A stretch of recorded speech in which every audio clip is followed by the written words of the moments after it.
Pakistan net بال federation نے Asian youth net بال champion شپ کے لیے 12 رکنی قومی ٹیم کے کھلاڑیوں کے ناموں کا اعلان کر دیا ہے۔ ایشین یوتھ نیٹ بال چیمپئن شپ 27 جون سے 4 جولائی تک کوریا میں کھیلی جائے گی۔ گزشتہ روز پاکستان نیٹ بال فیڈریشن کے صدر سمین ملک نے بتایا کہ 12 رکنی قومی ٹیم میں پیرسا عباس، ایمانی فواد غریب، الینا مایا غریب، لیا رضا شاہ، علیشا عامر نوید،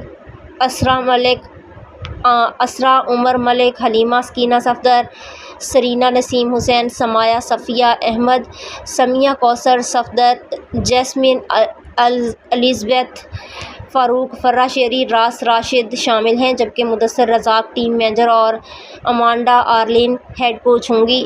ہارونہ باریو زمان کو اسسٹنٹ مینیجر کوچ اور عرفان سعدیہ حسین کو پرائمری کیئر مقرر کیا گیا ہے۔